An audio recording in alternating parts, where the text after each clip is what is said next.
These are both pool robots, and on paper they're trying to solve the problem of cleaning your pool, save you time, and automate the process. But after using both of them, I realized pretty quickly that they're not built the same way, so depending on your pool, one setup might make more sense than the other. On one side we have the Beatbot SORA 70, and on the other we have the Aiper Scuba V3, and both are cordless, both have app control, both clean the floors, walls, waterline, but the way they achieve the full pool cleaning is completely different. The SORA 70 is designed as a full 4-in-1 system in one unit, while the Scuba V3 is often positioned as a part of a bundle setup, and you also required to get the EcoSurfer S2 to work together, so it's gonna be less cost effective, whereas the SORA 70 can handle all these functions on its own. So right away you're looking at two different approaches, all-in-one versus the multi-device setup. Now the SORA 70 feels like a complete system. It's designed to handle multiple cleaning functions all in one, while the Scuba V3 feels more like a focus cleaner that does the job very well but is underwater and just relies on additional setup if you want the full coverage. And talking about coverage, this is one of the biggest differences because the SORA 70 is designed for larger coverage areas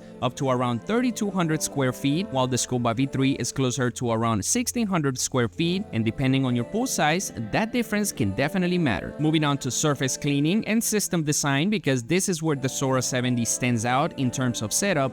It includes the surface cleaning built into the same unit. Using something called the jet pulls, it creates two water flows. Inner jets pull the debris towards the center, while the outer jets just self-contain it.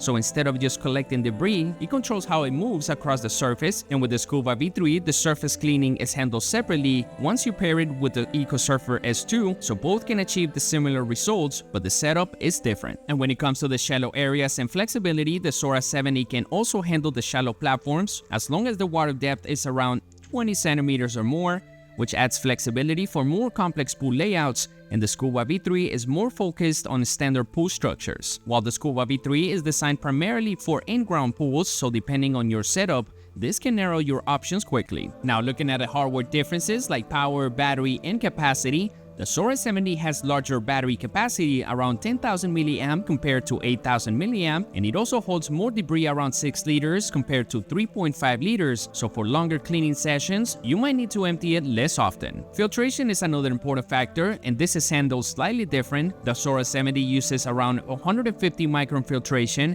and the option to go finer, and the Scuba V3 uses the dual layer system with both coarse and ultra fine filtration, so both are effective, but they approach it differently. Now both use advanced navigation systems and they approach movement differently. The Scuba V3 focuses on reacting to debris and optimizing cleaning paths in real time, and the SORA 70 focuses on structure coverage, working through the pool in a more consistent pattern, so one leans towards the reactive movement while the other one focuses on predictable coverage. Now both have app controls, and the SORA 70 adds a few extra features. It includes the smart surface parking with a floating chamber system that it automatically comes up and stays on the edge, and it also uses the smart drain water release, which makes the retrieval lighter and easier, and you can manually control the surface cleaning, almost like guiding it across the pool. But with the Scuba V3, when it finishes cleaning, it stays on the surface briefly and then it sinks back down, so retrieval requires a little bit more effort. They both use protective guide wheels, which helps prevent damage to the pool surface.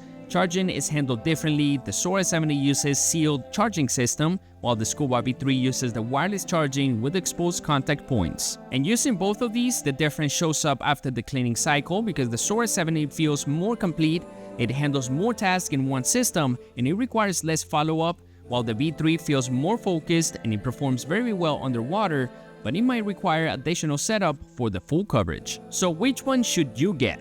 I mean, I think you should go with the SORA 70 if you want a full all-in-one system and you have a larger, more complex pool layout, or if you prefer fewer devices and simpler setup. But you can also go with the Scuba V3 if you prefer more of a modular setup, already plan to use multiple devices, and you have a standard pool layout. At the end of the day, the choice is yours. Now, don't get me wrong, because both of these are great pool robots, but they're built differently because the SORA 70 focuses on combining everything in one system, while the Scuba V3 focuses focuses on a more modular approach, so it's not about one is better than the other overall, it's about which setup fits your pool and how you want to manage it, and the SORA 70 has won the Red Dot Design Award, which comes with a 3-year warranty for peace of mind. So if you're deciding between these two, I think you should focus on how you want your system set up. Do you want the all-in-one system or do you want the multi-device? And that will make the biggest difference over time. Thank you guys for watching. Let me know in the comments below which one would you get. Would you go with the SORA 70 or would you go with the Aiper Experts Duo setup? Stay tuned for more content,